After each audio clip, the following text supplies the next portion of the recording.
I'm a little bit confused. If you came over here for a babysitting job, you know Jamie isn't here anymore. Oh, yes, of course I knew that, Mrs. Swift. Well, if you want to see him, you'll have to go to New York because that's where he is. Well, I didn't come here because of Jamie. I came because I've been meaning to tell you something for a very long time. How sorry I am about your poor mother.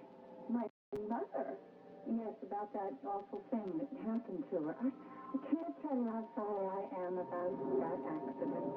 Well, thank you, but of course that was a few months ago. I really should have offered my sympathies a long time ago, but for various reasons I couldn't. Of course, thank you. Did you know my mother? No, I don't think so, actually. I only had one chance to meet her when she came here that day for tea. The day she died. Oh, yes, I remember. You were babysitting for Jamie that afternoon. Yeah, that's right. I haven't had a decent night's sleep since that day. But why? You didn't even know her. No, she didn't deserve to die. She wasn't supposed to. Do you see?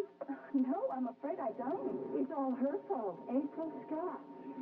Oh, you're not a real good friend of April's, are you? Now, wait a minute. What does April have to do with all this? Everything, just everything. It may not seem fair to hear me say this, but April Scott is really the one responsible for your mother's death. What?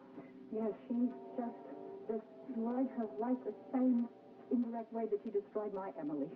You might even say that April Scott is a murderer.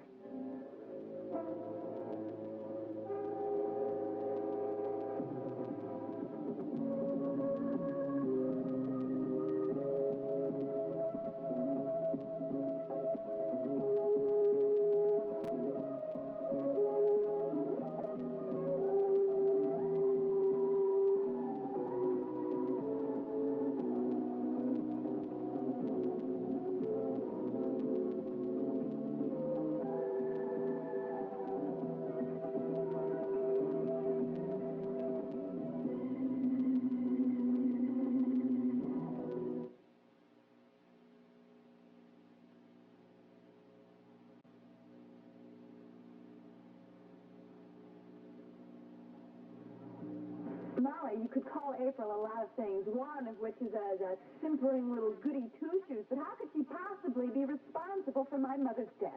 She was, Mrs. Swift. But she didn't know my mother any better than you did. As a matter of fact, she didn't even meet her when my mother came to Monticello. She could have met her if she kept that date she made with you. What date? Do you remember? April made a date to come here to the apartment to see you that day. That's right, she did. She was going to talk about the custody trial, but then my mother came over on her way to London, and then we canceled the date. I wish I'd known that, Mrs. Swift. You don't know how often I wished to turn back the clock on that day. I wish I could forget about that day. I can't forget about it. I can't forget any one moment of it. I just put Jamie to bed for his nap. And then I made himself a cup of tea, and I was standing in the kitchen thinking about what I was going to do. It wasn't easy for me to think about it, even though I knew it was necessary. You see, I knew that April was expected late that afternoon.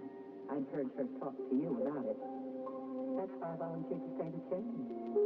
And that's why earlier in the week, I had made a certain purchase.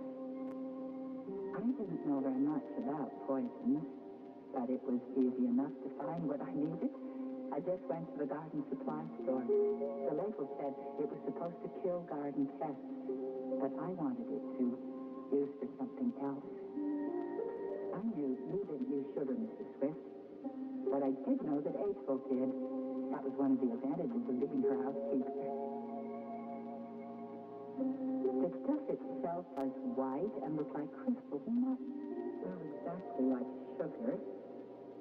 But I thought if I stirred it up very well, there was simply no way to know it was there. It was only April, eventually, who would. But there was one thing that I didn't know. That April wouldn't be here for tea.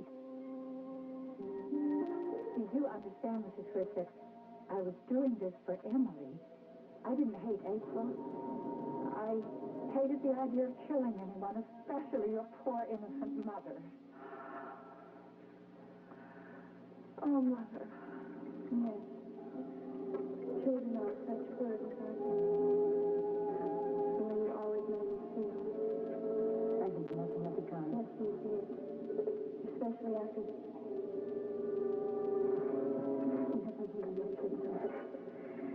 Would you like some sugar? Extra spoon, please. Yes, goodness. Still have your sweetness, don't you? I wish I had your metabolism.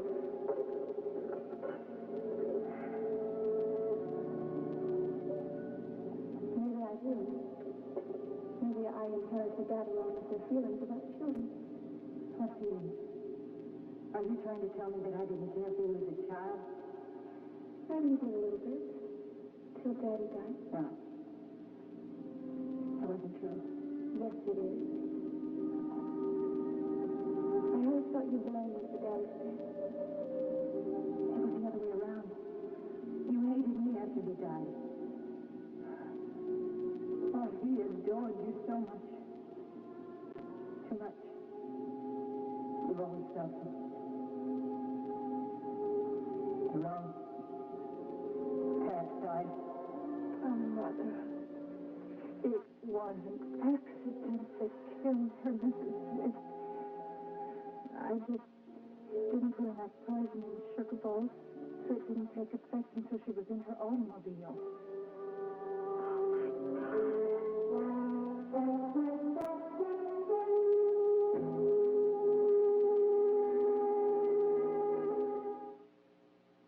Daddy, I'll take care of this myself. Yes, sir. Good night.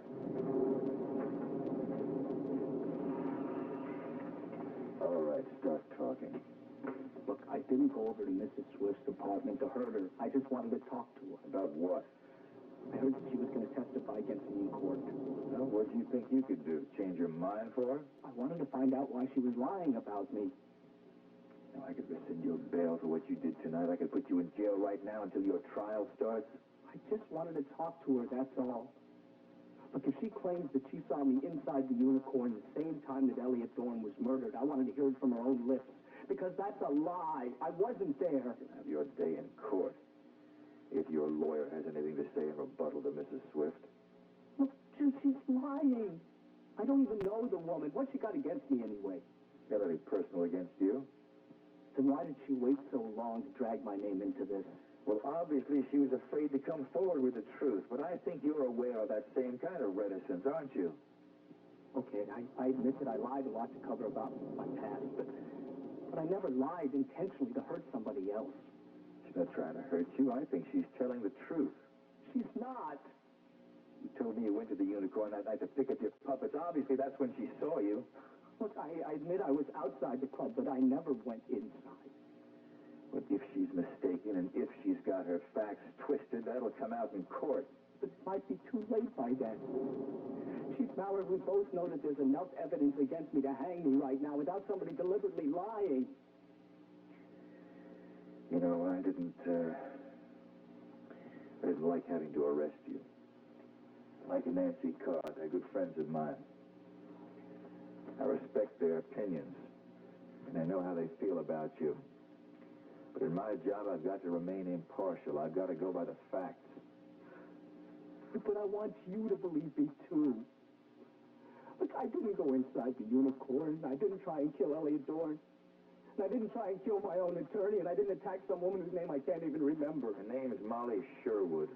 Can't you please try and believe me? Can't you just let me go home and be with the people that I love? Because ever since I came here to Monticello, I've never intentionally tried to hurt anyone.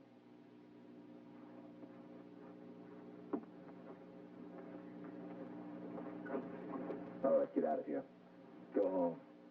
Stay out of trouble. Thank you, Chief.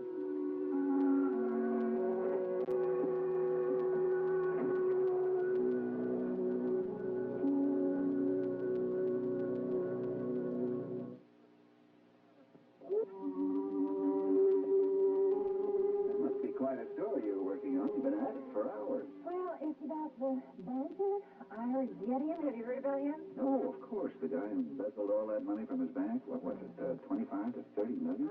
They haven't caught him yet, yet, have they? No, they haven't, but I managed to get an interview with his former wife, who told me that he is secretly quite a swear. And she's amazed that it took him this long to abscond with the bank's money. Anyway, this is the first chance I've had to edit the story. It's been a very busy day. Including a visit to April, right? Yes, I saw her at the Kavanaugh. How is she? Very upset. And I'm upset too, Mike. She and Draper are separated for a second time. Yes, but it's hardly the same thing. Not that I know much about it. Draper's been keeping his own counsel. Yeah, I thought he would. But April hasn't been quite as silent, has she? Something tells me she confided in you. Now, that wasn't meant to be a hint. If you'd rather not tell me, it's perfectly okay with me. No, actually, honey, I found out the reason for the problem from someone else inadvertently. Otherwise, I'm sure April would never have told me. Well, tell me this much. Is there anything either one of us can do to help bring them back together? Honey, I honestly don't know. Hello, Kelly? That you? Yeah. Kelly, you've been gone quite a while. Lucky I'm home at all. Why, what do you mean? I could be in jail for something I just did. Now what? Well, let me explain. I went over to Raven Swift's apartment to try and get her to explain to me why she was lying about it. She was telling people that I was inside the Unicorn the same time that Elliot Dorn was murdered. You went to see Raven? I was just sitting there talking to her, and suddenly a cop showed up at the door and arrested me and took me down to police headquarters. Oh, Kelly, you didn't... Nancy, no. I didn't do anything wrong. I don't even know what the policeman was doing there. I guess Mrs. Swift must have gotten paranoid or something and called him beforehand. So anyway, I ended up in Chief Mallory's office. Explained to him what I did. And he let me come home. I guess he's not such a bad guy after all. No, he's not a bad guy at all. Just doing his job. Apparently he recognized that what you did was just an impulse, a foolish one, but you now must realize that. Mike, I know I've done a lot of foolish things. Starting with the day that I decided to run away from my parents in Rome. I should have stayed there and tried to clear my name. Oh, And I never should have gotten angry with Elliot Dorn. And I never should have lied about my meeting with Cliff, and I never should have run away with Jody. I've done so many wrong things. I don't know why you just don't take my door key away from me. No. And that key will always be yours, always. Your mistakes haven't changed the way we feel about you. Or how your parents feel, for that matter. Have you told him about the letter, Nancy? Oh, The letter? My parents? What? they want you to know that when your trial starts, you'll be here. I hated what I did to your mother, Mrs. Swift. I hated even trying to get rid of April, but it was the only answer I could think of to see that my Emily was well and happy again. You see, 10 years I had watched her lonely and miserable until that man that she thought was her husband came back to her.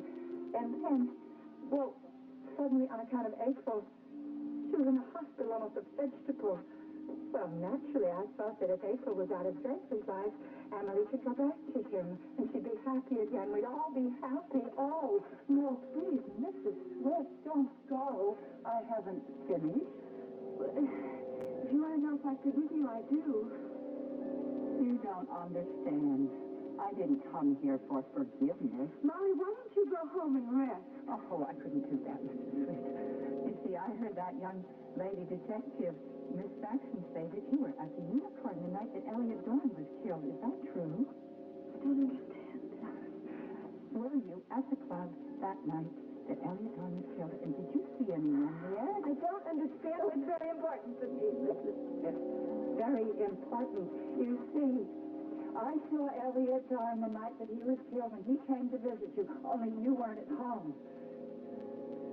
After I let him in, I went to put Jamie to bed in his room. Mr. Dorn went into the kitchen, and he started poking around as if he was looking for something. Mrs. Swift, now, shouldn't you leave? Molly, can I ask you a question? Were you sitting for Jamie the day Raven's mother came back from hospital? Yes, as a matter of fact, I think it was. Did you have the good fortune to meet the woman? No, I didn't even know she was coming over. I see. Molly, can you remember if Raven was in a hospitable mood that day? Did she cry? I mean, why are you asking me this? I was just wondering if Raven felt up to playing the good daughter that day, that fateful day, and whether she served her mother anything to eat or drink. Oh, I wouldn't know anything about that. I mean, she came way after I left. It was late afternoon, wasn't it? Yes, from what I've heard it was. Well, that's translated to tea time in merry old England. You'd know more about that than I would. Raven is there. I'm sure she would know that the first thing Nadine would want when she arrived would be a piping hot cup of tea with sugar to take. You see? He knew. Mr. Dorn knew about the sugar, about how your mother died. And I realized that I was in terrible danger. So you killed Elliot?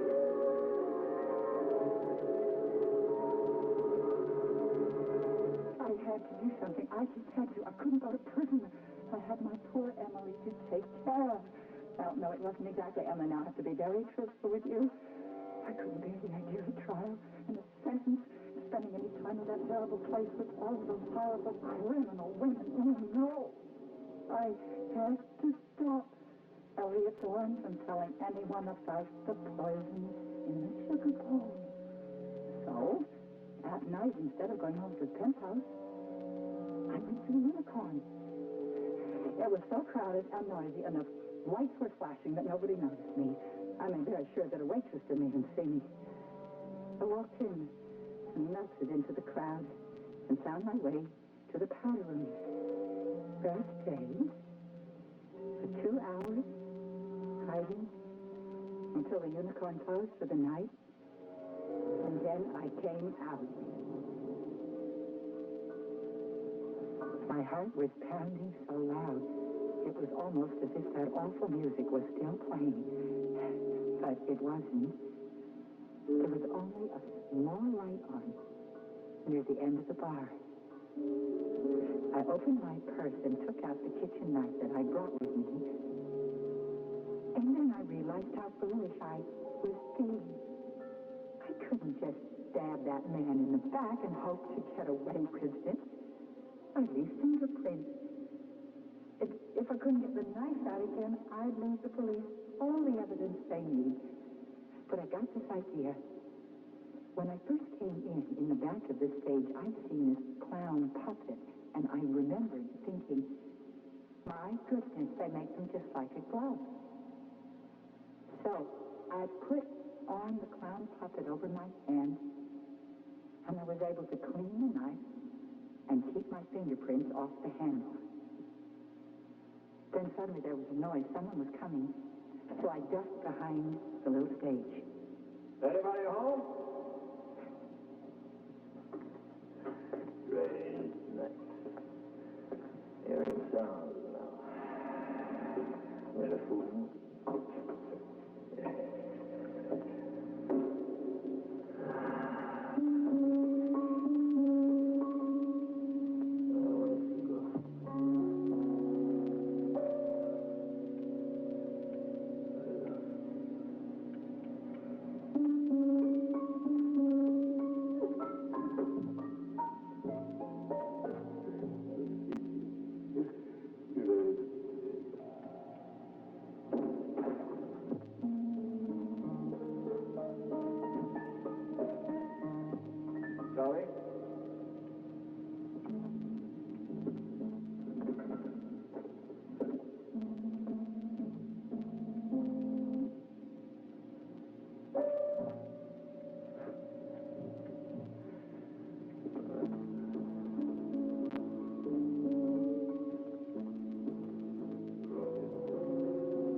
Just later I discovered I wasn't safe.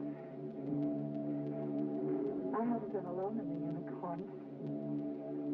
Someone had been there. Someone had seen me. Now, that was you, wasn't it, Mrs. Swift?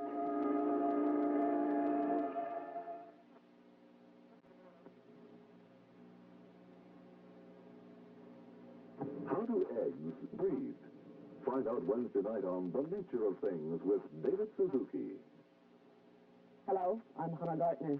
It's time to get your wool and warm up those noodles because Take Theory will show you how knitting can become a big money maker as well as being a pleasant pastime. Knit 1, purl 2, and stay tuned for Take 30.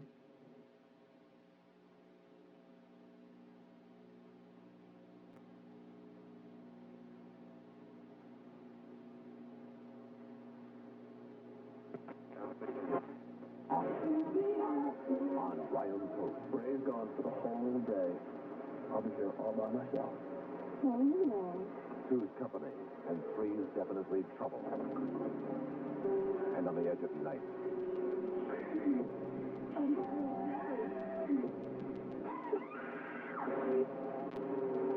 Ryan's Hope, The Edge of Night, weekdays. CBC in Toronto, Channel 5, Cable 6. He had to stop Elliot Dorn from telling anyone about the poison in that sugar bowl. So that night, instead of going home to his penthouse, I went to the unicorn.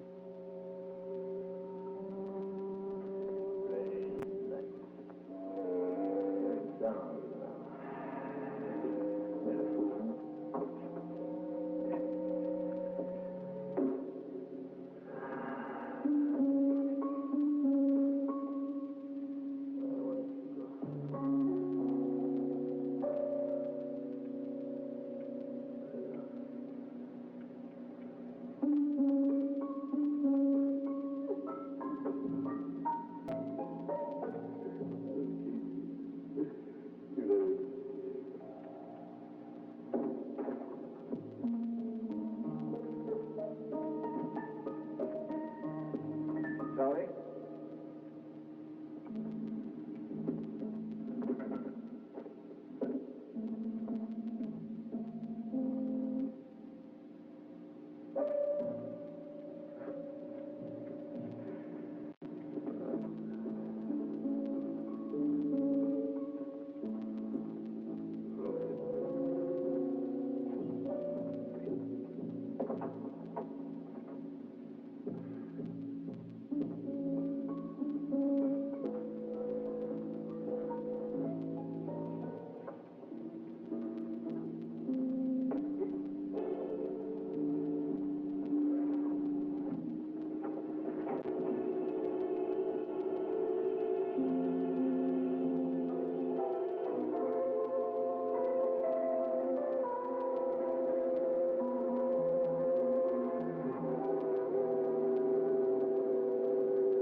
Mrs. Swift, but it just had to be done. I had to be safe.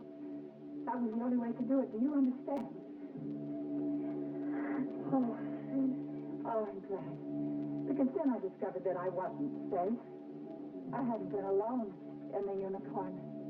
Someone had been there. Someone had seen me. Now, that was you, wasn't it, Mrs. Swift? No, I wasn't there. Oh, yes, it was. You told the police you were there, and you told them that you saw someone there. No, I saw Kelly McGrath. I said I saw Kelly McGrath. The young man, puppeteer.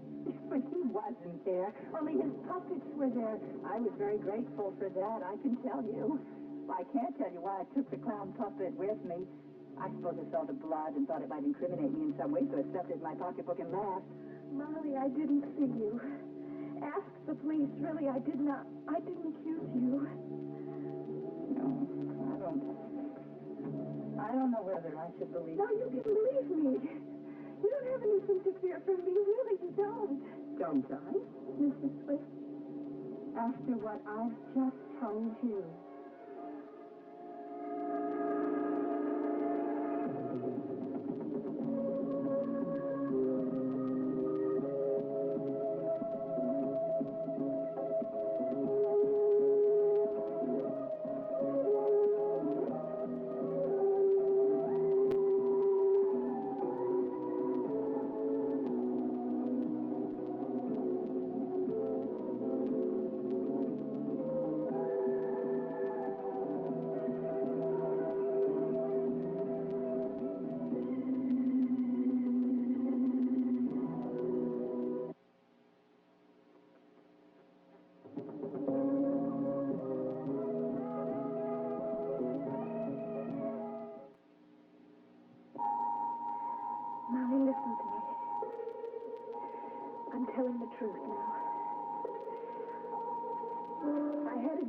Elliot that night.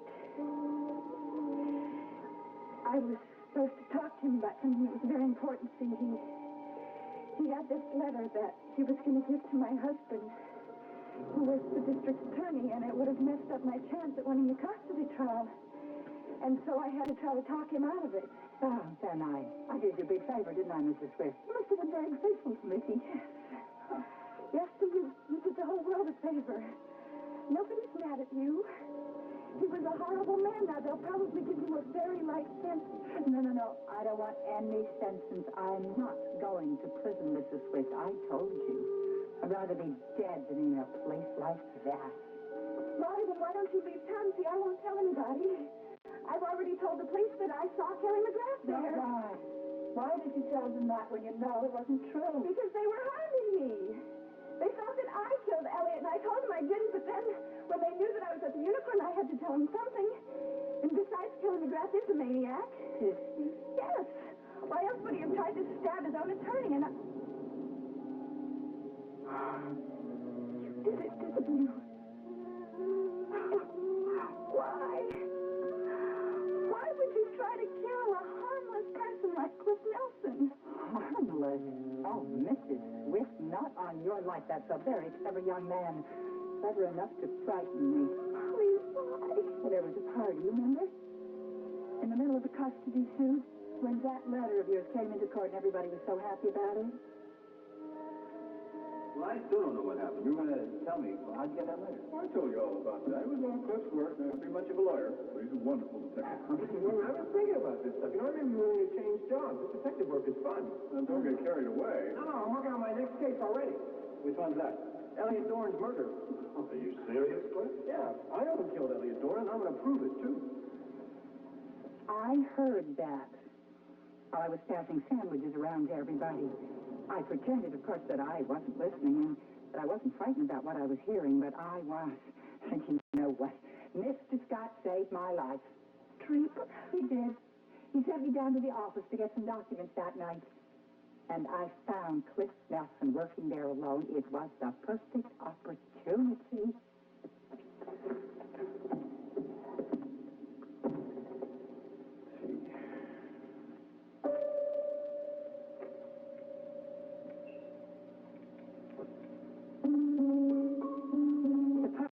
Still in my handbag. But I decided to use it because, of course, by that time, I knew the police were suspecting Kelly McGrath. It was awful. It was much worse than what I had to do to Mr. Dorn because, Mrs. Swift, I just liked that poor man so much, and I didn't want him to die. I was so flustered, I forgot to leave the puppet. I just stuffed in my bag and ran out down the corridor. While I was waiting for the elevator, I noticed that someone was coming up to my floor. So I hid in the corner, and I watched him go right down the hall in the direction of the office that I had just left. McGrath? Yes, but I didn't know it. All I knew is that I had to get out of there. Well, I rang the elevator, and then I heard his footsteps coming back behind me, so I decided quickly I'd turn around and look as if I was just getting off.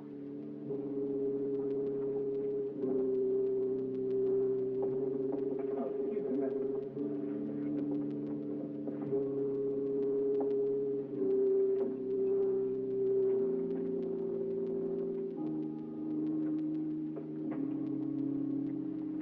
It seemed the best idea to go back to the office and pretend that was the first time I'd come in, and that's what I did. So you see, Mrs. Swift, that's how I discovered Mr. Nelson's body.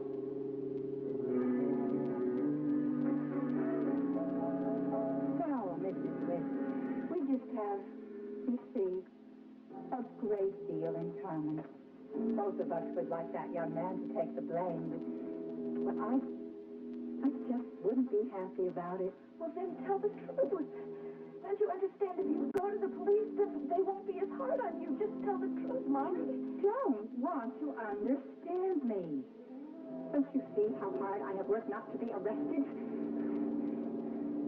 I won't be if all goes well. I won't be. Free. Free to take care of my poor and lovely Emily. Oh, just for me. And we'll be a family again. Me, Emily, and Draper. Yes, her husband. If all goes well. Mrs. Swift, are you listening to me? Yes, I am.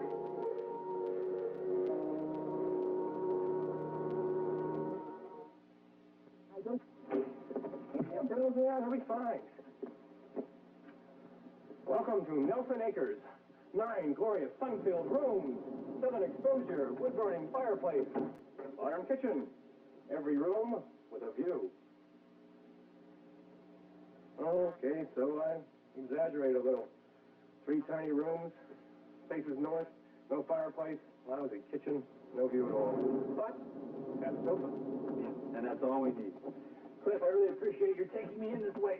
Hey, what are friends for? Besides, you're splitting the rent, right? Yeah, that's right, Cliff.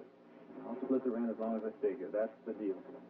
I just gotta help us both out. When my car goes over to the DA's office, we need all the help we can get. We may lose half our clients. Don't be so optimistic about it.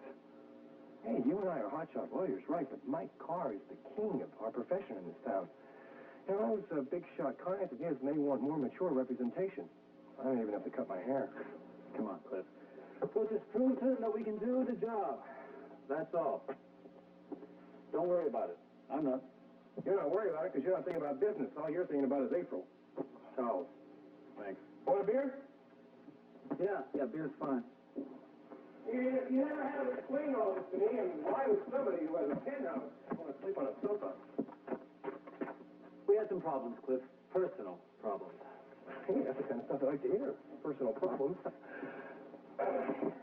Why I wear this because it looks so cute as an invalid. I can help you out. Look, I wrote a column, advice to the love warrant for the Law Journal. Cliff, I just don't want to talk about it.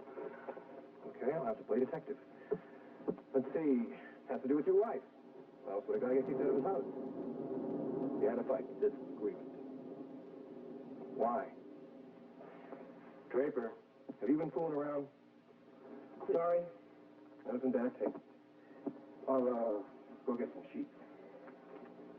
Yeah, don't forget the toothbrushes. You said you had a couple of extra. I forgot mine. Yeah, I got a dozen for the holidays. Well, some gorgeous girl might want to stay over, right? I still got a dozen of them left. Well, look, Cliff, if you ever do get a date, you just let me know, all right? I'll go out in the streets for a while. You just give me the word. Hey, I got a date tonight. We do not have to go out in the street. It's Deborah. Don't tell me that Deborah was a toothbrush lady? Oh, no. Not for lack of trying. She said she wanted to stop over on her way after work. Oh, lousy night. It really is. Miserable. Not as miserable as you. Come on, cheer up. You want to see my erotic stamp collection? No, I don't think so. Good. It's in Dearborn, Michigan. Now, that's there with my mother. How about checkers? No, thanks. Just as well, I'm a real good checker player. I probably beat you so bad you get depressed. Look, don't try so hard. I just want to relax for a while. Forget what's going on out there. How about a game of hide and speak? See, I hide in the bedroom, and you speak to April. Thanks, Cliff, but I can't do that. Why not? Because I don't know where April is. Excuse me.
Of course, the way things turned out, I didn't really need to try and kill your friend, Mr. Nelson, at all.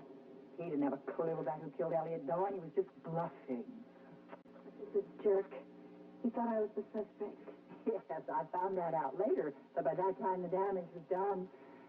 Oh, I am just so glad I didn't seriously hurt him. Because you see, Mrs. Swift, I don't really want to hurt anyone. Molly, that's good. That's good, so you should go to the police and tell them that, because then they won't be so hard on you, and maybe you'll get off lightly. Oh, no. You never get off lightly when it comes to murder. Much better just to simply never tell them the truth. But that's impossible. Don't you understand that Chief O'Case is a smart man? If he's already indicted Kelly McGrath, that doesn't make him too smart. Well, hasn't convicted him? And Kelly McGrath has a very good lawyer, don't you see? If he gets off, then the case is still open, and that means you can be in more trouble than you are right now. But I'm not in any trouble, Mrs. Swift. You think that anyone thinks that I'm involved? Why not say? I have no reason to kill Mr. Dawn that any scamp could possibly know about, isn't that true? No. And why should they suspect that I wanted to hurt Mr. Nelson? He was just a stranger to me. And Mrs. Swift, think about the third victim. Third victim? It was you. Yes, Mrs. Swift. It was you. I decided to play that little game one afternoon when I was in the hospital and I saw Kelly McGrath doing one of his puppet shows in Sharon. And I suddenly realized who he was and how perfect it would be if I was attacked. Mr. Scott, I don't know what to do. I think someone's after me. I don't know who the innocent or first snatcher, somebody. I was on my way to the bus stop and I heard footsteps. I looked back and someone ducked into the doorway. Molly, you're sure you're not just using your imagination too much? There was someone. This guy, I'm on the phone with him. I'm afraid to come out. Please watch me. Molly, take it easy and listen to me. I want you to hang up the phone, dial the emergency number. The police can get a car faster there than I can get there. And when you finish that, hang up and call us back so we know you're all right, all right? Yes, probably. That's what I should do. I'm really sorry to have bothered you. I'm probably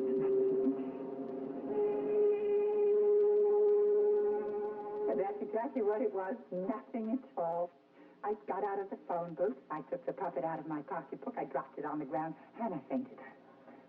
I can tell you that I was so tense by that time, the faint was really genuine. Yes, and I sent for an ambulance. That's the first thing I did. You know, I didn't see anyone at all in the vicinity. But I did find something.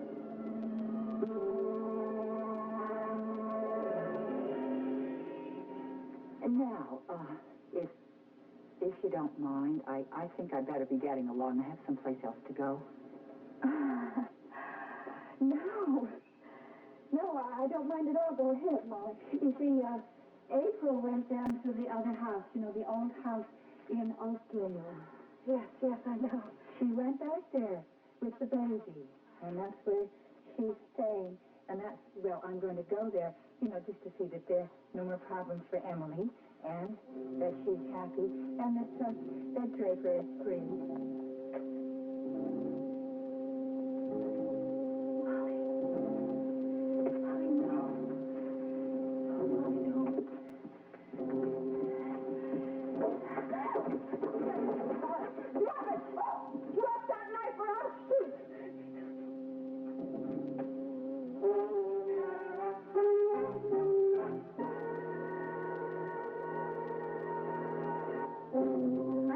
I know how to shoot this thing. The chief of police taught me. Now put that knife down.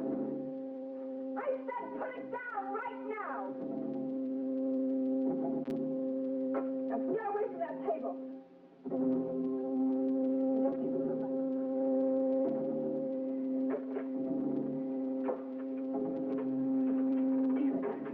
Mrs. Fish, you don't have to do that. I'll just go away. You'll never hear from me again. I'll just take Emily. We'll both go away together. Don't you make one move toward me, you raving lunatic. I want you to understand me.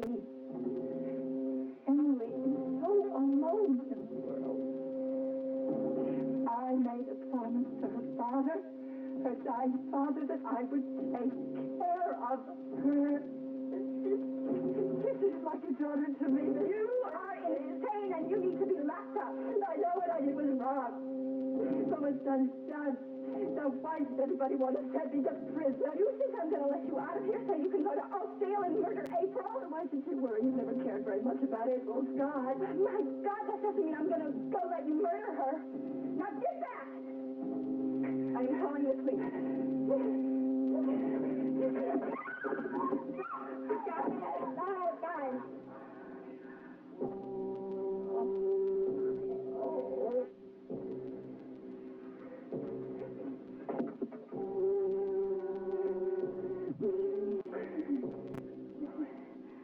Bye.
bombing of Hanoi, the end of 12 years of American military involvement in Vietnam. The 10,000-day war, tomorrow night on CBC.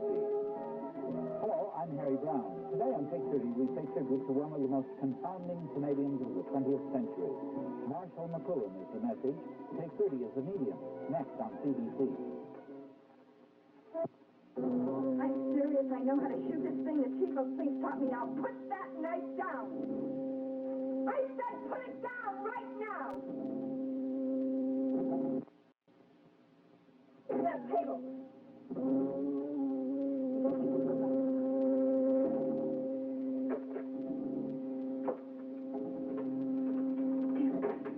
Mrs. Christie, you don't have to do that.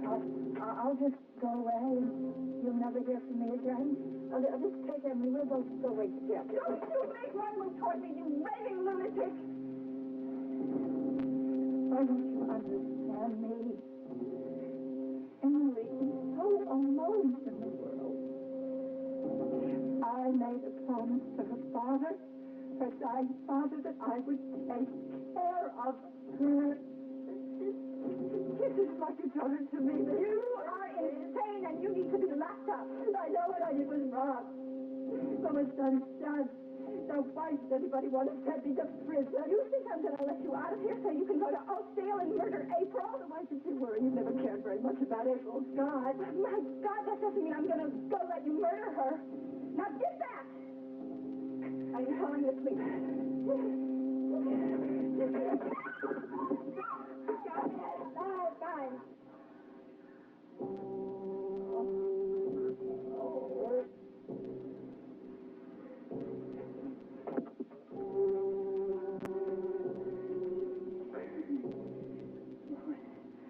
Bye.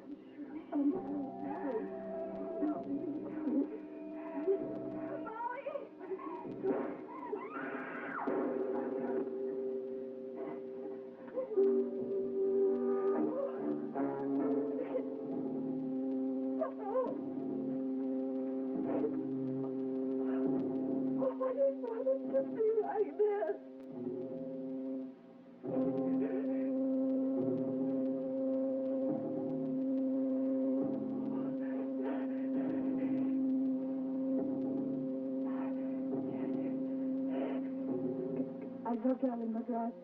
Leave here. That's right. The things came back.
Sleep. Oh, no, it's okay. I didn't mean to wake you up. I'm sorry. No, I'm glad for the company. Is this visit social or professional? Oh, it's a little both. I just wanted to drop in and see how you were doing. Dr. Stadler told me I came through the aspiration with flying colors. You sure did. My hip is really sore, Miles. It's worse than this afternoon. Well, I'm afraid that's to be expected. The anesthetic's all worn off now. The pain is only temporary, right? Of course. You're going to be as good as new. Well, now that you doctors have pulled me through, you've got to do the same for Nicole. I just saw Nicole a little while ago. She asked about you. Wish I could see her. Wish her luck for tomorrow. She's looking forward to the big day, thanks to you. Hey, what's a little bone marrow between sisters, right? In this case, it means quite a lot. I was so glad to help. Jody, whatever happens, Nicole and I both want you to know that we will be eternally grateful to you. Miles, this transplant is going to be a great success. I know it. Keep our fingers crossed. Nicole's got to get well. I mean, I already told Gavin to set aside 2 seats for you and Nicole to come see me opening night at the Whitney. Well, you just tell me the date and I'll have Nicole pencil it in on her calendar. She's got to be there, Miles. I can't tell you how much that means to me. Well, I know she doesn't want to ever miss seeing you dance, so we'll be there.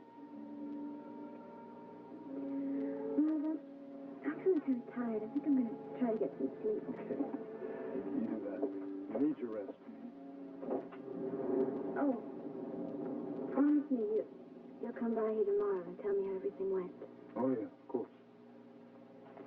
Send my love to Nicole. I will.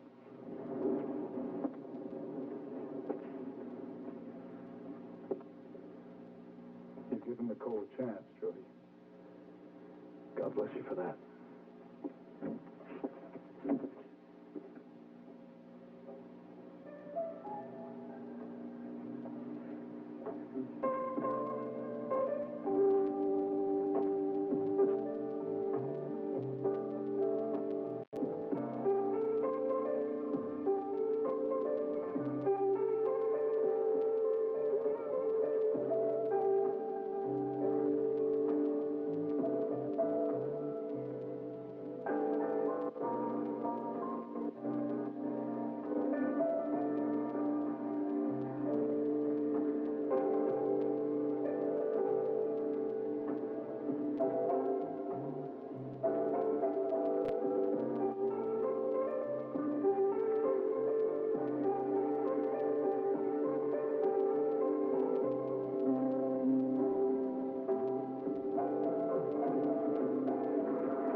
matter of fact, I was impressed. Your friend Gavin has some interesting ideas. I'm glad you're meeting well, Will. Yeah, he practically threw out all my set designs, but, well, we'll work on that. I told you, Gary. The sets were premature. You might have a dance first. Oh, what we need are dancers. We need people right now. Why don't you ask Gavin to do the work? He will do that very well. Dancers like him. They trust him. Well, I don't trust him. Not with one dancer, anyway. Oh, Martine. I'm not going to be jealous. Because there's no reason for me to be jealous, right? Right. He wants to have the auditions at his dance studio. Well, that's a very good idea. Don't you think? Well, maybe he thinks that he can have you all to himself there. I thought you said you were not going to be jealous. I'm not. I just don't want him to take advantage of my generous nature. But you can be sure wherever we have the auditions, I will be there. Yes, you and Gunther, no doubt. I like to keep an eye on what is mine, Martine. Tell me something, Gary. Is it true that one of the reasons why you hired Gavin was just to keep an eye on both of us? Why do you ask that? Just a feeling.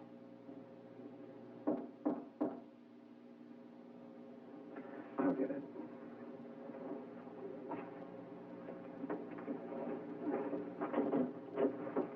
Well, speak of the devil.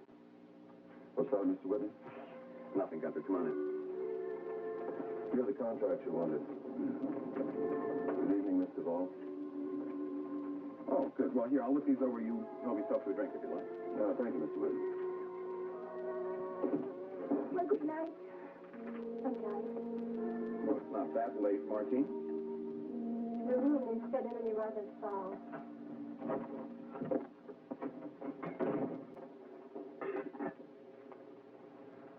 Did I say something wrong, Mr. Whitney? Oh, I wouldn't worry about Martine. Tell me about this meeting you had with the newest member of my Admiration Society. Well, there's not much to tell. I met Mrs. Swift outside Bennett's department store. I held some packages for her while she hailed a cab. How gallant of you. And you seem to think that she'd like to see me? Well, from the way she asked about you, I'd say that's a pretty good bet. Well, I may call that flattering. She is a very attractive woman, isn't she? Oh, come, Gunther, would I be seen in the presence of any woman who wasn't? No, I thought you might like to call her, so I dug her number out of the phone book. Well, thank you, Gunther. What a nice idea. Just trying to be of service, sir. Well, just to show you how much I appreciate your efforts on my behalf, I think I might just give this lovely lady a call. Good time like the present. And if what you suspect is true, this phone call might just make this lady's evening.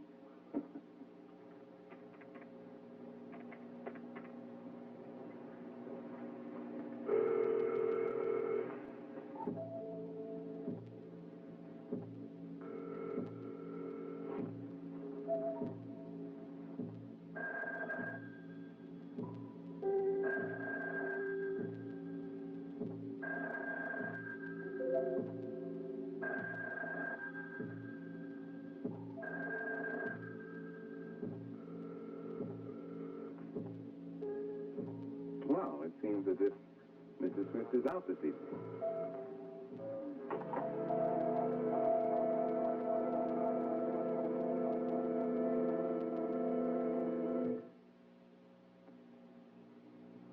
Well, do you know if the phone is in service out there? Because I'd really feel much better if I knew I could reach her. Well, Mrs. Goodman, if you hear from her, could you let me know? Thank you. Please give my regards to Dr. Kavanaugh. All right, bye-bye. Well, talk what's happening. I take it April wasn't there. She isn't living there anymore. She decided that Miles has enough on his mind, that her problems only add to the burden, so she's moved out. Back to the penthouse, huh? No, to the house in Oakdale, of all places. Well, I thought she swore she would never set foot in that house Yeah, again. because the memories would be too painful. Well, how could it be less painful now? That is the house that Draper lived in with Emily Michael. It is, indeed. Nancy, you know more about this situation than I do. Oh, honey, no, because I want to. But it does have something to do with Emily Michael.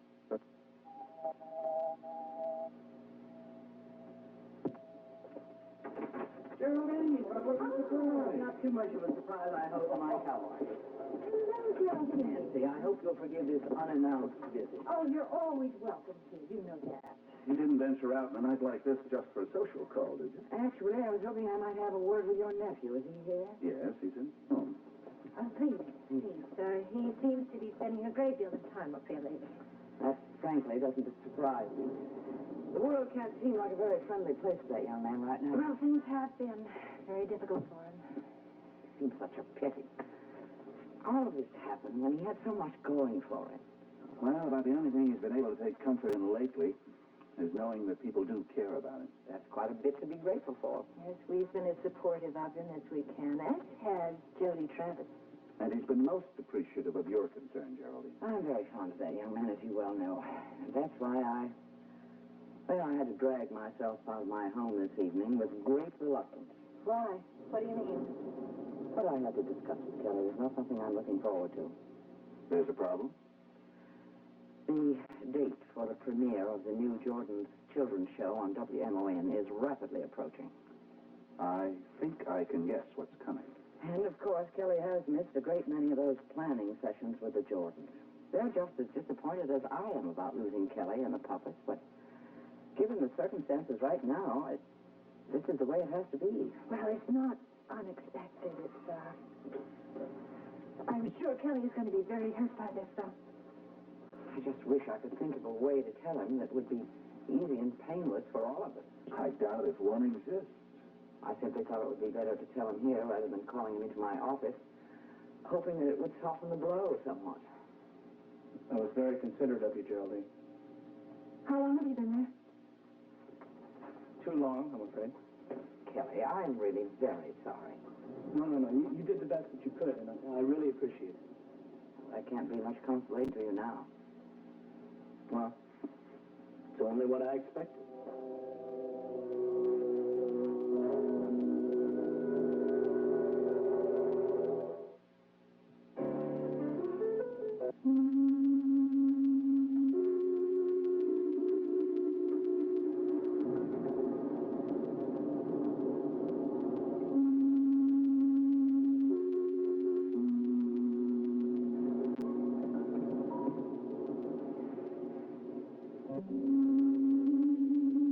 Very hard to believe that Draper and I actually lived here.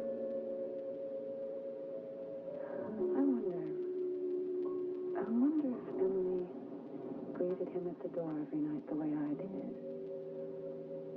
Or if they used to curl up on the couch together on Sunday morning and fight about who was going to get to read the magazine section first. I'd give anything to know what their marriage was like. I remember sitting right here and discussing with Draper how nice it would be to raise a family in this house. Obviously, Emily thought the same thing. She still does. I'm a part of your life. And I'm always going to be a part of your life. You and I have shared something that no two women have ever shared before in the same way. And it wasn't as if we were fighting over the same man. We were just two wives who loved our husbands. Draper was never your husband. Oh, yes, he was. You may not want to think about it, but it's true just the same. Draper was my husband, in every sense of the word. The only thing that is important now is that you are out of his life for good. Do you understand me? Millie, I'm not out of his life. How can I be? I'm going to have his baby. What did you say?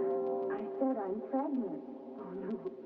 Oh, no, that's not true. You're lying. You're just making it all up. Why would I make up something like that? I'm going to be a mother. Isn't it wonderful? No, it is not wonderful.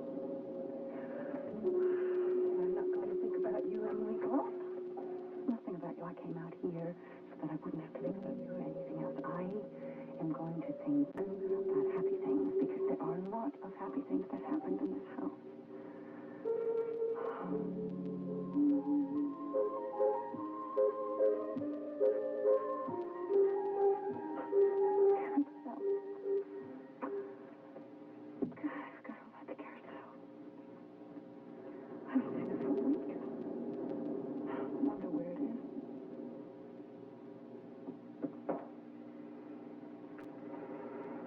Now it's my turn.